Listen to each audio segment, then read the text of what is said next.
5, 4, 3, 2, 1, 0. All engine running. Liftoff. We have a liftoff. Hey fellow space enthusiasts, my guest this week is Mo Islam, co-founder of Payload Space, a new space-focused media company. If you're like me, you're always on the lookout for where to get your space news from, besides this podcast, of course. And the Payload email newsletter, which is their first product, is one of my personal favorites. They recently also closed their seed round, getting money from a number of investors, including the Winklevoss twins, and are now gearing up to expand. Mo will tell us all about that. Enjoy. If you enjoyed this podcast, please leave us a review or rating on your favorite podcast platform so more people can find out about it. Thank you. Now here are a couple of short messages from our sponsors, and then please enjoy my conversation with Mo. My name is Raphael Rodkin, and I'm an investor and advisor to space companies. Just as a reminder, this podcast is for informational purposes only, and nothing should be taken as investment advice. This podcast is sponsored by Nano Avionics, a satellite manufacturer and mission integrator. Their technologies enable many space companies worldwide to offer services that improve life right here on Earth, such as providing global connectivity, conducting Earth observation, or contributing to scientific discoveries. Check them out, and also check out my episode with the CEO and co-founder. Sadly, I am not a rocket scientist, but I'm an alumnus of the International Space University. ISU offers a number of educational programs about space worldwide. Check them out at isunet.edu. Hello everybody, welcome back to another episode of the Space Business Podcast. I'm thrilled to be joined today by Mo Islam from Payload Space. Welcome, Mo. Thank you, Raphael. Great to finally be here. I've been a long-time listener. Yes, thank you very much for that. Okay, so let's talk about Payload Space. And of course, given a name like Payload Space, it could be any sort of space business. So why don't you explain to us what it actually is? Yeah, absolutely. So Payload is a digital media company, and we're aiming to cover the business and policy of space. So our first product was a weekly newsletter, which we started as a side project last fall, so about a year ago. And we created it to help fill a gap that we felt was present in the industry with regards to media. And with our weekly newsletter, traction was a lot better than expected. The first few months, we actually started receiving a tremendous amount of positive feedback from a lot of industry professionals. We started to get a number of C-level folks from public aerospace companies signing up, which was a sign to us that, okay, I think maybe we're onto something here. So we decided to build a business, or at least the plans for a business. And over the summer, we ended up raising a seed round for a number of amazing angels, which allowed us to go out and start hiring an all-star team. And really, the opportunity we see here is that space is a massive category with growing interest and demand for quality journalism and media coverage. And we also see just a massive advertising opportunity within the new space industry. So we're building a team that we think will help us kind of execute on that vision. Okay, that's great. So, to some extent, you guys are like pals and we're colleagues, I suppose, in sort of space media in the broadest sense. So I suspect we kind of saw some of the same things. But let's not take anything for granted and explore that a little bit further. So you mentioned the gap, quote unquote gap you saw. Can you just elaborate a little bit more, like what precisely you saw, like what kind of gap you saw? Yeah, absolutely. So I think I spent most of my career on Wall Street, right? So I'm not really a space guy. I was at JP Morgan and Deutsche Bank for so was I. Nearly a decade. JP Morgan and Deutsche Bank. Yes. Oh, I didn't realize that. Well, look at that. There you go. So I held a number of different roles, both public and private markets, but notably spent a great deal of my career raising and investing capital in private tech businesses, focused primarily on deep tech. Space was actually one of my coverage areas. Spent a great deal of time writing research, dissecting business models, but for kind of internal purposes mostly. And the reason why my co-founder Ari and I ended up starting Payload was because of my experience on sort of the research side of things. I think one of my frustrations back then was not being able to find enough consistent news coverage on new space. None of the banks were covering the industry from a research perspective, and it made sense why, right? There was no money in investment. Exactly. No investment banking revenue, so why cover it? That's changing now. But at the time also, there are a lot of great outlets covering space industry news, and it's not to take away anything from that. But I think a lot of those outlets, I think, were focused a little bit more on traditional aerospace and defense, and the new space startup world was a little bit of sort of a byproduct. And the cadence in which they were covering new space didn't really match up to the capital flow and the growth that was happening. But more importantly, it was just abundantly clear to us that the industry was growing very, very quickly, and the size of the market was going to be large enough for multiple players. Right? Media is just such a big space that you don't really need to feel like you're competing against other folks. So like we felt like there was more than enough room for another player. Yeah, no, fair enough. As a show of curiosity, so when you were back on Wall Street, I mean, like how many years ago are we talking about here? And then like when you were doing your research and you were looking for space in media, like what kind of stuff were you reading? Yeah, so I think the timing that I'm really talking about was sort of about 5-ish years ago, maybe a little bit more, was when I started really kind of digging into the industry and sector. And at the time, like if you were thinking about any kind of new, kind of business model, you really had to I spent a lot of my time just like looking at research papers, trying to figure out, okay, like how does this work? How does this company work? What's going on here? Because most of the media out there was a little bit, it was a bit more high level. And when you wanted to dig in and really see like, okay, this company raised money.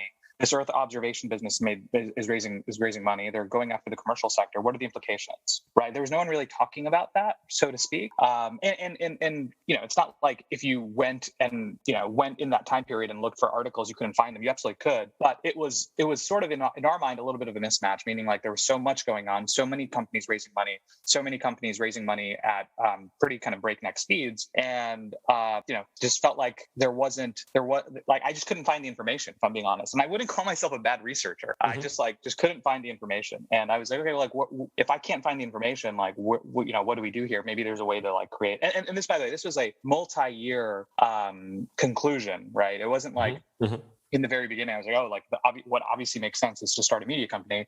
But, I think there was a couple other things happening too at the same time. The way we consume media, right, as a consumer was transitioning more to mobile. The newsletter game was really blowing up. And, to us, it felt like, okay, well, even though there are all these great companies doing really great work, maybe we can create a product that's a little bit catered to what we would consider like to be the next generation of reader. So when did you end up actually founding Payload? When did it start? So it was last fall. So about a year ago. And it was just a newsletter. It was just a weekly newsletter. And we just actually transitioned to daily. Okay. So that's actually, so it's a little bit later than I thought, but that was actually arguably, one could say, good timing, right? In terms of like news flow. You started last fall. There's probably like the next few months, there was like, look, there's a whole bunch of like space SPAC mergers going on, and things like that we can cover. No, and that was a little bit purposeful, because I think we had thought about this for a little bit, but we were like, okay, can we really create weekly newsletter product? Do people care, right? That's the other thing, right? You might create a product where it makes a lot of sense, but it may not be the right time. So, for us, it was like, well, do we quit our jobs and do this? But at some point, it just like the stars started to align. You saw what was happening in the SPAC market and the public markets. You saw what was happening in the news flow. You saw what's happening in the capital flows. And we're like, okay, there's a lot of news flow now. So why don't we actually like go after this market and like see if we can just be another great player and another great space for folks to come and read about space. Yeah, and I mean it's also a ballsy bet, right? I mean, you guys, it's not like you were journalists in some other outlet before and changed. I mean, you were on Wall Street, right? Which, I mean, even today is sort of like good earning power. And I'm trying to think if I know any other people who left Wall Street to basically become media players.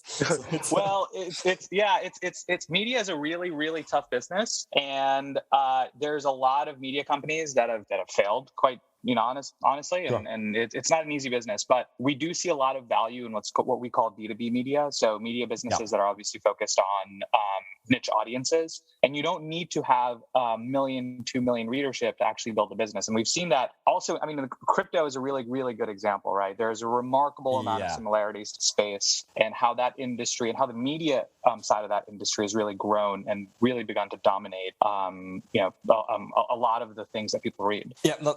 Thank you for doing the segue for me, because I was going to ask you about crypto, because I mean, I think that's really an interesting parallel, right? I mean, even timing wise, because it's also very recent, right? And so, I was previously involved for a few years in the crypto sector as well. So, I was following the media side, and it was really amazing how at some point in time, these specialized outlets, the obvious one that comes to mind, I suspect, is CoinDesk, how they started and then sort of seemed to attract really significant followership or readership, whatever the right word is.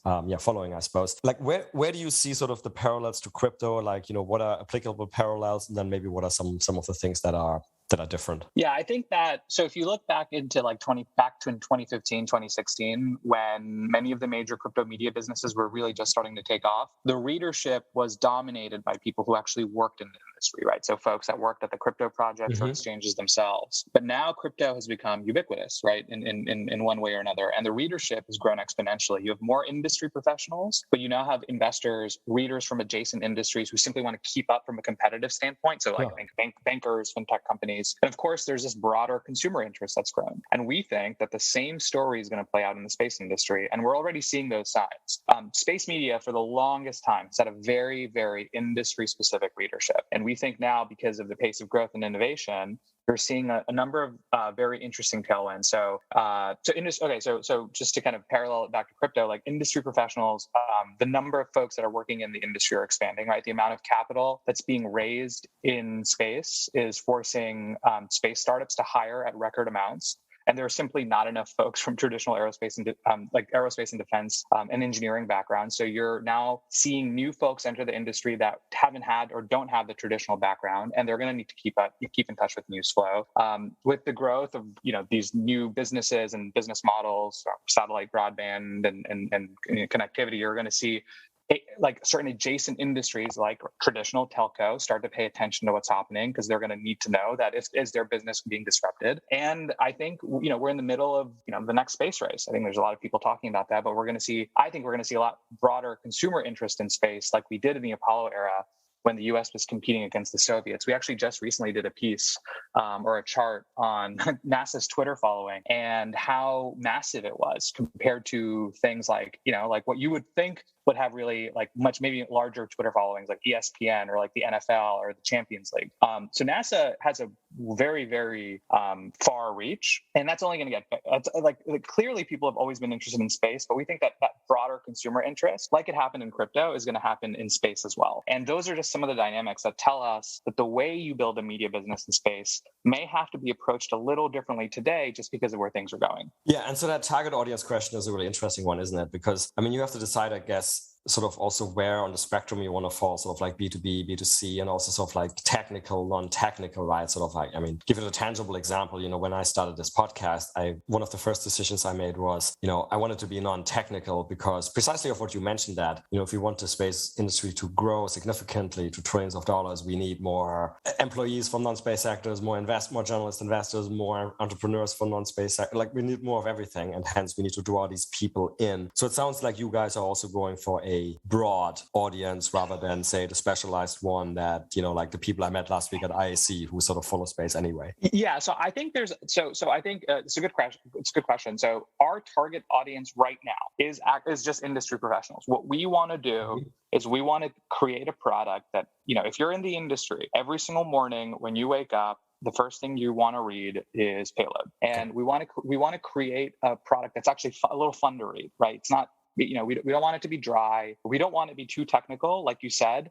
We don't think we need to be tech. We're not building a research product quite yet. And I think if you go down that road, then you can think about being overly technical and really kind of thinking about what would be more useful to folks who have been in the industry for longer and are a bit more technical. But right now, we've decided, no, we're not going to be technical, but we're going to go after the industry professional. And as a result, as a byproduct, I think we're going to capture a lot of other audiences. But that's not really our focus. That's just really what our thesis is right now. So we're a newsletter first product. We live in a world where most news is read on mobile. And with the proliferation of newsletters, especially the success of companies like Axios that have built, $500 million businesses off of the concept of emails and smart brevity, you start to realize that media and that consumption of news has changed. So for us, it's like, let's do a daily product and let's let's emphasize smart brevity. Like, hey, what is this news and why is it important? Why is it important to you? And we don't feel like we need to be technical to be able to tell a unique and compelling story for even folks within the industry. Yeah, exactly. And so that's kind of segueing. And again, thanks for making all the segues for me, from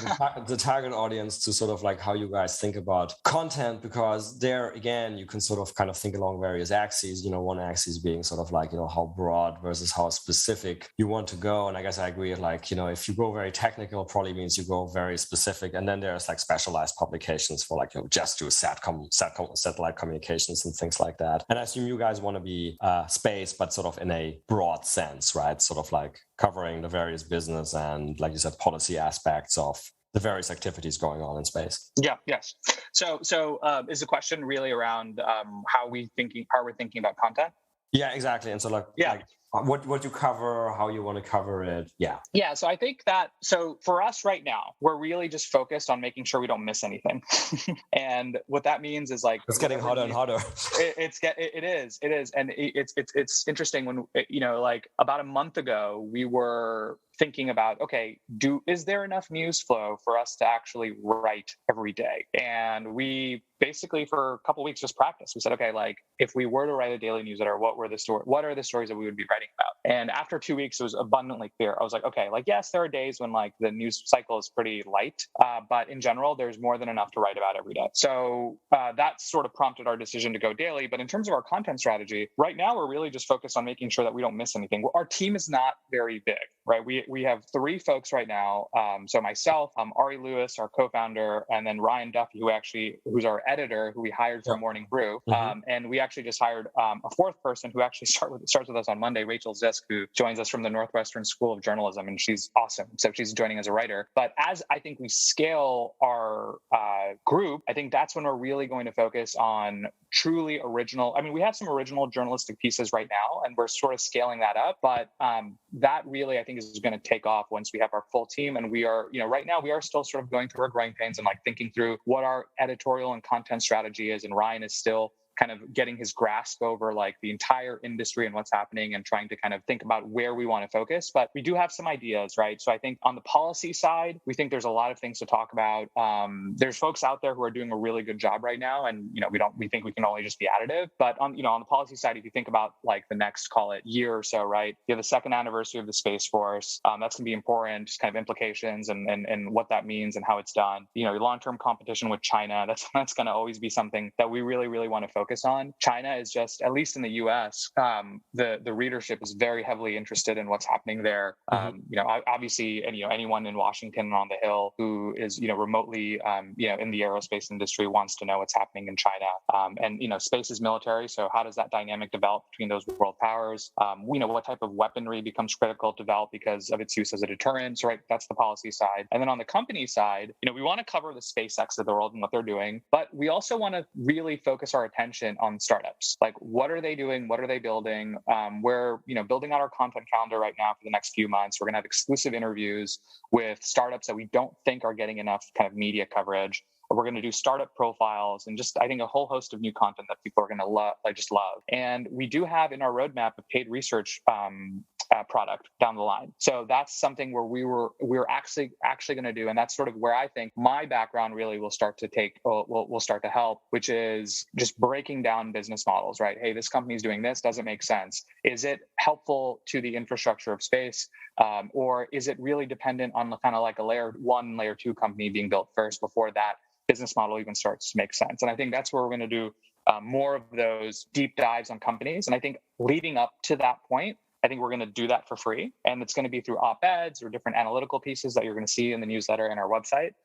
But then over time, I think we're thinking about how to even, transform that into its own product of its own. Okay. Yeah. So hang on, there's a few things to unpack here I wanted to talk about. So we'll talk about the sort of free versus not free versus like freemium in a second. That's clearly a point. But I want to come back to sort of the content, and there's one sort of interesting point you touched upon, which I'd say is sort of, it's another axis along which you could define content. One extreme being sort of the, let's call it the republishing basically of news stories. Like something happened, somebody made a deal, somebody had a financing round, and we sort of basically tell people that it's happened. But that's the kind of part that's getting very difficult to follow all that's going on, and B, to some extent, it can be very much automated. Like, I mean, you could have like, space keyword on Twitter or something like that. Versus the other extreme is the sort of like value added original content, like editorial story, right? Yep. And it sounds like you guys want to do both, right, for the time being. Yes. So look. So I think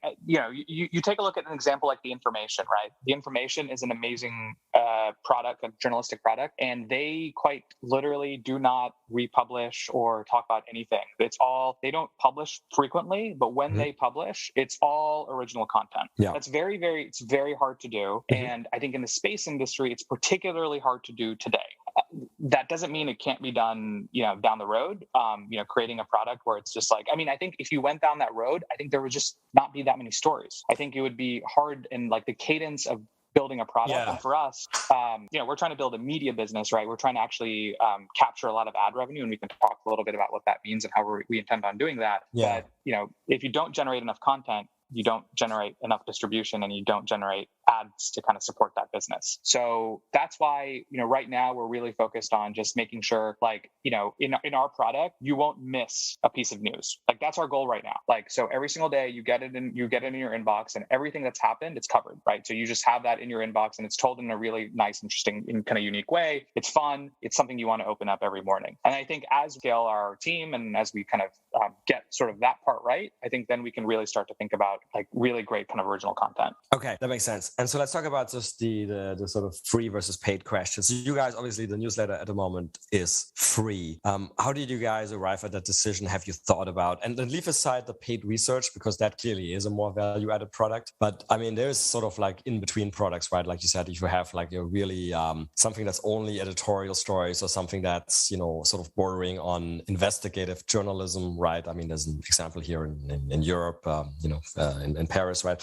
How did you guys think about the free versus paid question? Yeah, I think from the very beginning, we actually initially were thinking of doing paid research. And what we did was we reached out to a lot of my old contacts, so like hedge fund folks and private equity folks, and like folks that like we know have the budget to actually pay for a research product. And we realized that everyone said, hey, that sounds nice, but we're not going to pay for that. So we sort of had to go back to the drawing board and said, look, this isn't really going to work right now, or we don't think it's really going to work. So what makes more sense is to just build a free newsletter. And for us, it was like, well, that's a tried and true model, right? You have companies like The Hustle, Morning Brew, Axios, of course, which is the gold standard. And you have companies even in the crypto space, and just really like all over. You've been able to see companies build distributions with free newsletters, and then build an ad-supported platform, right? And then the reader never has to pay anything. And for us, those advertising dynamics are particularly interesting for space. Space is a very big market today, but if you really think about it, there's still, and Raphael, I know you're very close to this kind of work, but better than anyone else, the record amounts of venture capital that's being raised in the space industry. Last year, I think that number was something close to like $8 billion, and that broke the previous year's record by over $1 billion. And this should likely continue, especially now that investors are getting wind at the fact that space companies, some still in fact like R&D mode, have paths to liquidity in the public markets. Now, if you look at the advertising side at a high level, a vast majority of venture capital, something like 40% of funding that startups raise, goes to Google, Facebook, and Amazon advertising, right? For the space industry, if you have to advertise, you can't go to Google or Facebook and set up ads to reach your audience, right? The space decision makers aren't there. Reaching a space executive on Instagram is possible, but very, very hard to target. Now, if you have a business focused on creating high quality content for niche audiences, all of a sudden you've created a place for advertisers to go. And space companies will need to advertise, even though some of them have never spent any dollars on paid media, especially the new guys. But there's huge value for them to do so, right? There's the obvious reasons, like selling a product or service. Maybe it's a satellite company selling imagery, or a launch service provider providing payload capacity, or an aerospace prime doing so for advocacy reasons, or they want to reach a particular type of audience member. So we think that the space sort of advertising market opportunity is really, really massive. And I think one of the things that probably the most important is employer awareness, right? You have all these companies raising hundreds of millions of dollars. And what do you do when you first raise money? The first thing you do, like the first thing we did, you go out and hire people. And you have a unique situation now where many companies that are very well funded and are hiring and competing in the same pool of potential candidates. And what better way to kind of reach those candidates than the publication that kind of reads them every day? So we think it's exciting that we have an opportunity to potentially be one of those platforms that can help drive where those ad dollars go. We've already had great traction, right? So I think it speaks to, for us, like that we've picked the right model. We've had a number of sponsors we're working with right now, notably Lockheed Martin, Major Aerospace Prime, Firefly Aerospace, a promising launch company out of Austin, Texas. Sure. So we think the ad revenue model will work. And it's funny, a lot of the conversations we're having right now are startups saying, hey, why do we need to advertise? And when we say, well, how many people do you need to hire this year? And they say, well, X number. And we say, well, how many do you think you're actually going to get? Like, if we're able to fill one of those seats, it pays for itself multiple times, right? And for us, we're hyper focused on making sure that audience that we're building is very, very concentrated and niche for now, right? And I think as if at some point we're just super successful and the audience like really starts to scale, then I think your audience kind of or your advertising kind of model has to shift a little bit. So for the moment, it sounds like it's almost like a B2B type advertising focused. Yes. If you were successful in sort of like having this really broad audience, it might obviously become like a more B2C type advertising. Right. I think right now, right, as you know, in B2B media, size doesn't actually help you sell. It's the influence of your audience. Sure. So right now, we're not actually spending money on paid. We're not going out and saying, we're not putting, Facebook ads or Instagram ads saying, hey, sign up for our newsletter. Because we're not going to get the right individuals signed up if we do it that way. So it's about the influence of the audience. The more you focus on that, right, quality over audience, over like the quantity, I think the advertising really starts to click. And we're seeing a little bit of that right now, right? We're seeing it start to click. It's just the question is, can we maintain our momentum? Like you only need 1,000, maybe a little bit more than 1,000, like high quality subscribers to actually start selling meaningful ads. And we've seen that, right? So for us, like as you scale into the multiple thousands and our goal for end of this year is to be right around 10,000 subscribers. And our growth right now is well on its way to hit that number. So, I think at 10,000, I think you have especially if it's a very kind of, niche kind of concentrated audience, I think you have a very interesting advertising business. And the way advertising looks at Payload is basically, it's sort of like quote unquote classic advertising. At some point in time in the newsletter, there's going to be sort of like an insert of the entity advertising, right? Yeah. So we've decided not to do a lot of very specific things. So we don't send out like sponsored emails, right? We're not going to send out a specific email to our audience that's specifically about a sponsor. The only way we allow advertising today is a very short banner ad on the newsletter, like right underneath our logo, and then a ad copy that's built into the newsletter somewhere where it almost reads like it's an article. And that's why, we want to keep it natural. We don't want to ruin the user experience. Yeah. And we want to make sure that people like actually enjoy and they don't feel like they're being sold on something. Yeah. So coming back to crypto, right? And so without mentioning names and picking on people, but as you know, there have been some outlets in crypto where basically the entire, not newsletter, but the entire website was basically a collection of paid for press releases, right?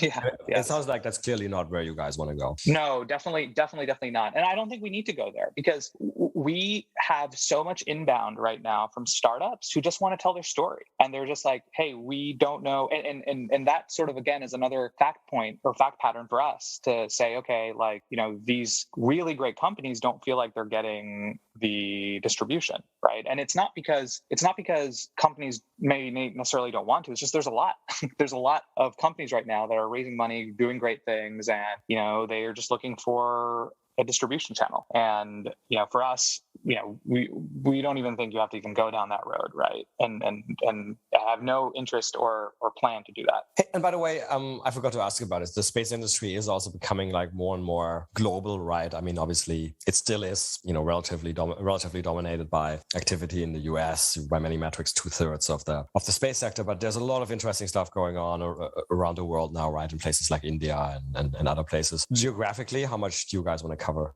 So we want to be global. There's no question about it. I know every company says that they want to be global. We've thought about how to achieve that because some of the most important and interesting news. I think Europe in general, we can I think the US and Europe, they're kind of, I don't want to say one and the same, but from the perspective of news flow, it's like hard to miss things, right? If you're even as an American media company, I think we can capture what's happening in Europe pretty well. Asia is tough, like India, China, Russia. I think without a writer or reporter that's on the ground in those parts of the world, it's really difficult, I think, to stay really close to the news flow. So we have thought about where in our life cycle, and I think it's maybe more like a next year thing, where we hire someone dedicated that sits in Asia. But then China is really difficult. Like even if you have someone that's dedicated to China, you're not going to get the news flow.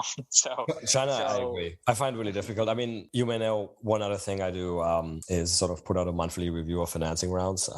Right. And I know you guys have the financing rounds in your daily newsletter even now. And there's like so many times when there was like, hey, there was $100 million financing round in China, and I almost missed it because it's basically appeared in one English-speaking outlet.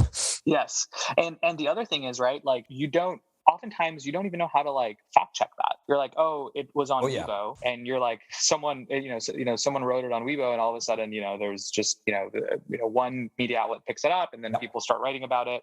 And then you're always asking yourself, wait a minute, like to your point, $100 million is a massive round. Like how is that kept so secret? Like what is going on? Like how do you find out about that information? So it's a big challenge. And I don't think that challenge is going away. That challenge is going to be here for a long time. And I think as a media company, you just have to realize that, there's going to be things that you're going to miss. If you're even as a global company, if you're trying to cover China, it's very difficult. Very few people, I think, very few Western journalists have a really, really good grasp over what's happening. And there are some that do, but I think it's very, very few. Yeah. So let's delve a little bit further into one other aspect of content, which you mentioned at the very beginning, where you're mentioning business, but you were specifically mentioning also policy. And so that's very interesting because there's obviously a lot going on in that regard as well. But let's take a step back. I mean, how do you actually define the policy aspect? What fits in there? And like, what do you guys want to cover? Yeah, I mean, for on the policy side, we really, so we actually just, we just hired, or we just had an individual join our board who we're quite excited about, and it's a gentleman named Justin Johnson, who's actually the former Assistant Secretary of Defense for Space Policy. Yeah.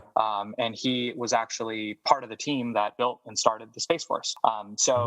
He is, we actually had our first conversation with him last week, and we are now brainstorming with him sort of what does the Hill care about? Because, I will be the first to admit, I'm not a policy person, right? I am not, I didn't have a career in Washington, nor do I live in Washington. So, we felt like, we just didn't have the background to be able to understand and have a pulse over what was happening in the industry. So we decided we needed someone who actually lived and breathed that for a number of years. And Justin has been great. And he's helping us kind of figure out sort of what our policy strategy should be and what we should be thinking about and the folks that we should know. But generally speaking, some of the things that I mentioned are sort of top of mind right now on the policy side. So again, like, the Space Force, competition with China, the military aspect of things. Like one of the things that Washington also loves to know about and stay in touch about are different organizational movements. Like organizations always flip, who's director and who's what and who's, I think there's a lot of I would call politics that happen really. And I think there's a huge part of the community and the space community, especially in Washington, that want to keep in touch with that kind of thing. So that's also something that we're focused on. But again, right now we are focused on building those relationships so that we can stay really close to what's happening. And, that's part of the reason why we hired Justin, and he's helping us do that. So right now, I'll admit it, like our policy side is weak, but, we're building that out. Yeah, but I mean, that's probably, I also cannot think of any other outlet which would have a strong space policy side. It's just something that's not, I guess, very broadly covered. Yeah, it's not covered, but I also think it's not covered because it's also, the government officials don't talk to the media, right? They don't like to talk to the media, nor do they want to talk to the media. So it's hard. So I think you need to kind of think about who are the types of folks in Washington that you really need the relationships with, whether it's think tank, folks from think tanks or research analysts or ex-policy people who used to maybe work in government, but are able to kind of read between the lines and are able to tell based on certain things happening, here's what it means and here's what the implications are for the industry. So I think that's part of what we're trying to build out, because we know, like, if you have a relationship with like a senator, for example, or whatever, like they're not going to tell you like what's they're not going to want to talk to the media. Like they know how to talk to the media. They're trained, and they are not going to divulge any information that's actually relevant to any interesting news piece. So we have to be a little bit more, I think, clever about how we think about reporting on policy side. And that's why policy strategy piece for us, we're not jumping right in. We're kind of thinking through and being very methodical about how we cover policy. Yeah, and that's actually beyond policy. What you just mentioned brings up a general question of like how you find, for stories you write, how you find good experts. Because I mean, it's almost been entertaining on the space side. Some of the things I see, I frequently seen examples of like really mismatched experts. I think it's just because people have, like, traditional non-specialized journalists sometimes have difficulty finding the right people, and maybe that's something to improve, right? I've seen various times example of like, calling in a technical person or person with a technical background to comment on a financing round or a spec merger. I'm like, hello? Yes. How does this make sense? Yeah, no, it's a great question, and like we're building our own network of experts. Like you, as an example, Raphael, you're listed on our list of experts. So when we come with, thank you. But when we have what we've realized, right, is part of what we're trying to be in the ecosystem is we also want to be a connector, right?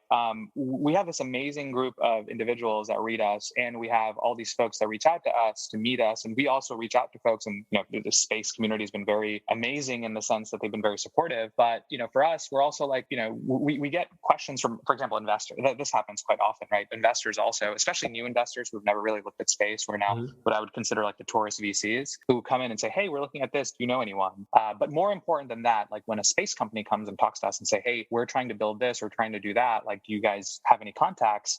Yes, we do. And we want to make those connections, and we want to be helpful. So, like we are still building out that list of experts, but there's many, and some of them are hidden because some of them don't like to be, advertising what they do and what they're building. But there are a lot out there, and we're trying to find them. Mm-hmm.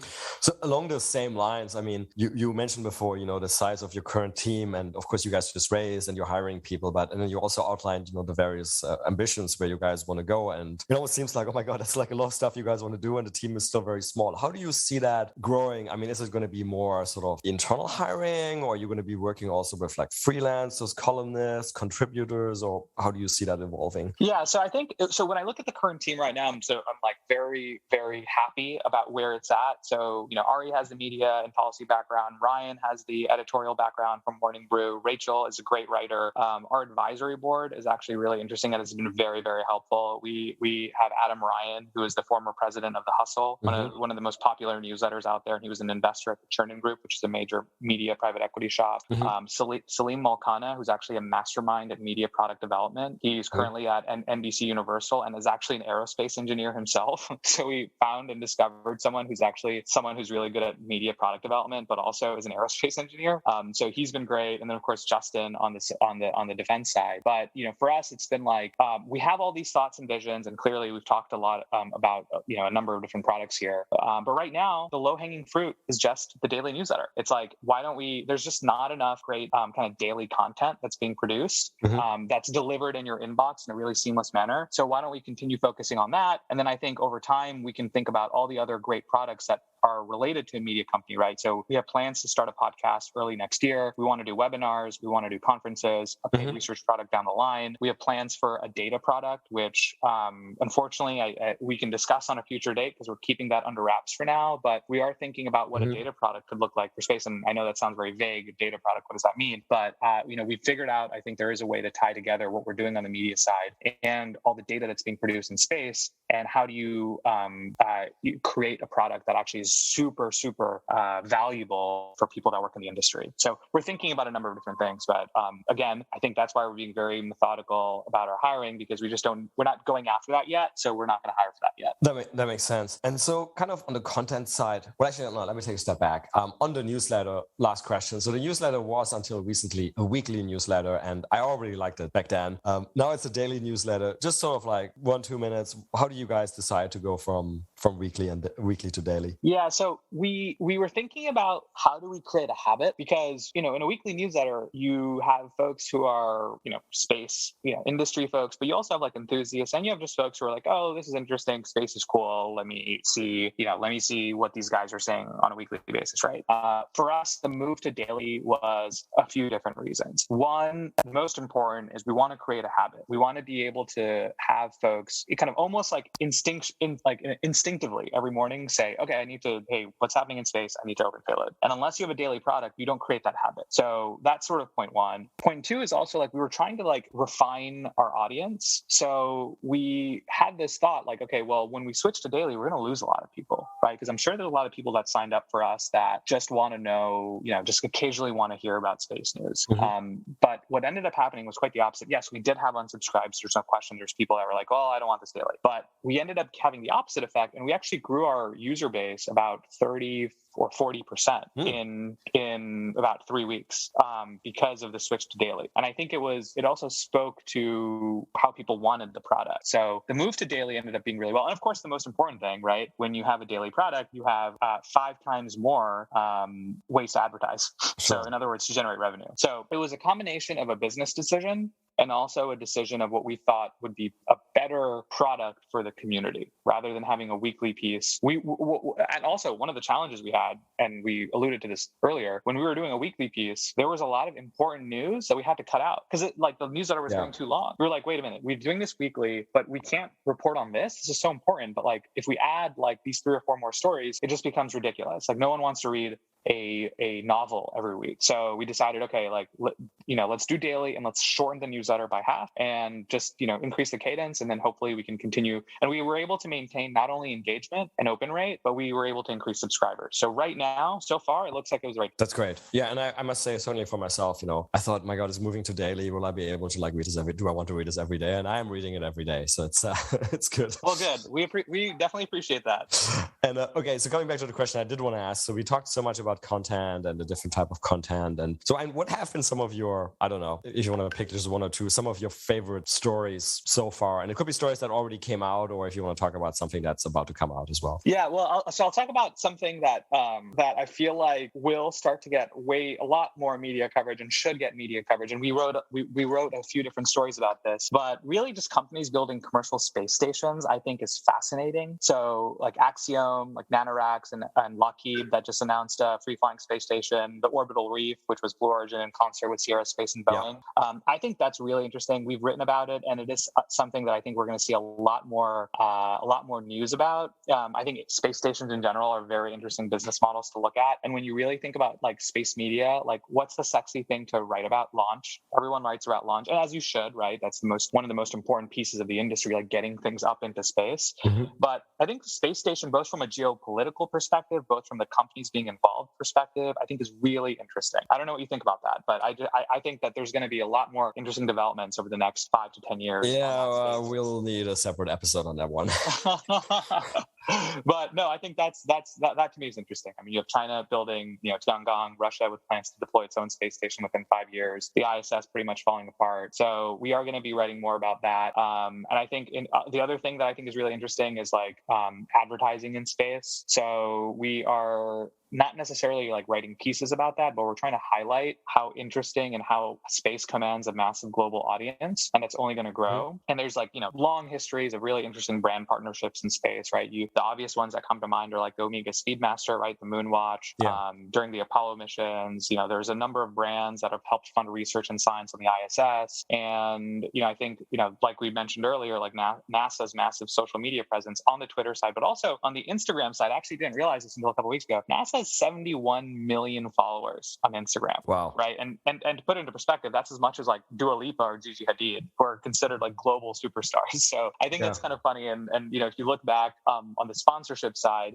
back in, I think it was like October 2012, Felix Baumgartner jumped out of that Red Bull capsule from the stratosphere. Kind of a crazy thing that he did. But at the time, it was the most live streamed online event in history. So I think there's going to be a lot more opportunities like that in the future for space companies to potentially, partner with different brands. So we are thinking about sort of like how to highlight I think it's a bit gimmicky for sure, but I think it is an interesting part of the industry, and will be interesting to see how it develops. Yeah, again, I know that we could do an entire episode just on that, but I'm really quite happy when I hear these anecdotes that NASA has the same like number of followers as Gigi Hadid or Dua Lipa, because that's great from like STEM point of view and many other points of view, and the gimmicky element is driving people towards the more serious elements as well. Yes, right? So yes, that's exactly right. Which is why I think I think there's a lot of folks that talk about, oh well, why is Jeff and Elon, this whole billionaire space race? And I agree that there is an element of truth to what some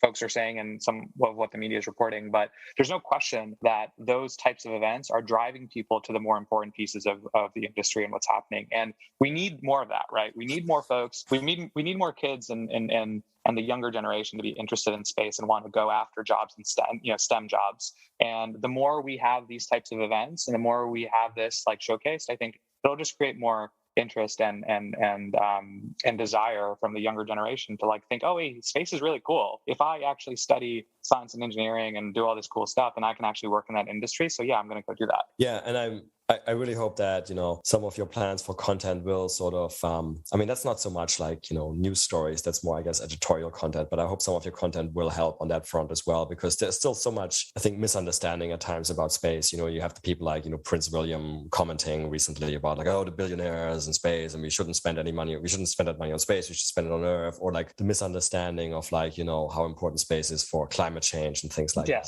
Of course, but we're gonna do an op-ed series. And Raphael, you can be sure that you're going to get an invite to write something for us at some point. So and we hope you do. Happy to.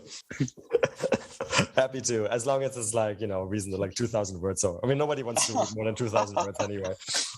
Exactly. Okay, as we're winding down here on time, a couple of things I wanted to talk about before we wind down. One is you have just recently completed your seed funding round, so congratulations on that. And so the one interesting aspect of that was, as you said, you had some very interesting angels involved, or investors involved, I should say. The probably best known name would be the Winklevoss twins. Mm-hmm. To the extent you can talk about it, is sort of like, is that because they saw again sort of the parallel to crypto, or sort of like how did that come about? If you can talk about it. Well, it's a combination of a couple of things. And we actually have a couple different crypto-focused investors, right? We have the Winklevoss Capital, and we also have Sam Mickenvale, who's actually the head of Coinbase Custody. And I think you're alluding to one of the reasons, which I think there are definitely parallels to crypto and some of the things that we talked about, and you're also seeing that on the space investing side, right? There's a lot of now large investors that are that have made most of their money in crypto, and it kind of makes sense because the risk reward in space is very similar to the risk reward in crypto. But the other reason is like I think some of our investors saw an interesting business idea, but they also saw an ability to connect with the community, and our business being sort of the vehicle to do that. So for example, our larger investors, they were like, well, if we invest in a company like Payload, we're going to be very in touch and know what's happening in the industry. And we're also going to have industry experts or we're going to have a network of industry experts to call upon, as we do other things in the industry, whether it's investing or whether it's thinking through different business models or whatever it may be. So I think there was a mix, right? There was a mix of folks who invested in us solely because of the business model. And there were some that invested in us because of the business model, but also saw it as an opportunity to get closer to the industry. That makes sense. Okay, cool. Last couple of questions. So Payload, super interesting. I love what you guys are doing, truly. If you weren't doing Payload, and I assume you seem generally interested in space, is there something else you'd be fascinated to do in the space sector? Yeah, I would love to be, I think if I wasn't doing Payload, what else would I be doing in the space industry? Well, look, I'm not an engineer, so I can't do that.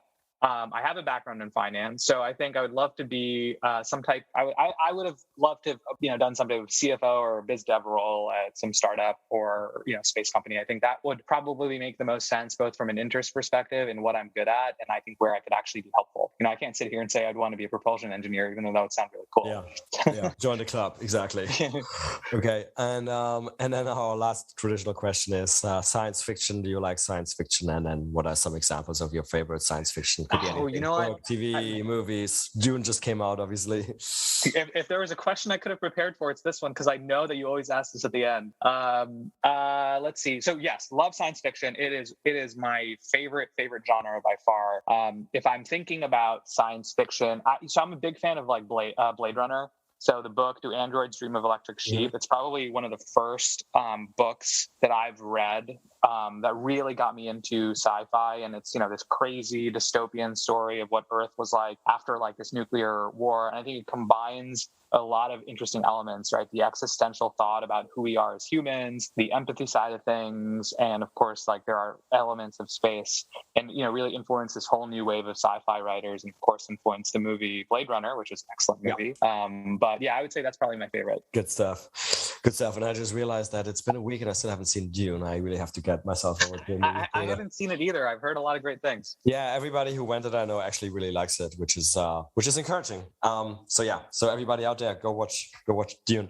Mo, it's been a pleasure. Thank you so much. We'll stay in touch. As we discussed, there's I think quite a bit of overlap, quite a few shared objectives. So I'm sure we'll be cooperating on a few things, and hopefully we'll speak soon. Thank you, Raphael. I appreciate it. Thanks. Well, that's it for another nominal episode of the Space Business Podcast. If you like this podcast, please consider giving it a 5-star rating on your favorite podcast platform, such as iTunes. You can follow us on Twitter at podcast_space. Also consider supporting us at www.patreon.com/spacebusinesspodcast. If the podcast got you interested in learning more about the business opportunities in the space economy, check out my new online course on space entrepreneurship on udemy.com. The link is in the episode description.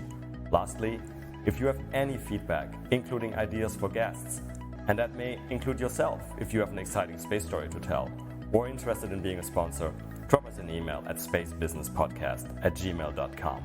I look forward to seeing you for the next episode.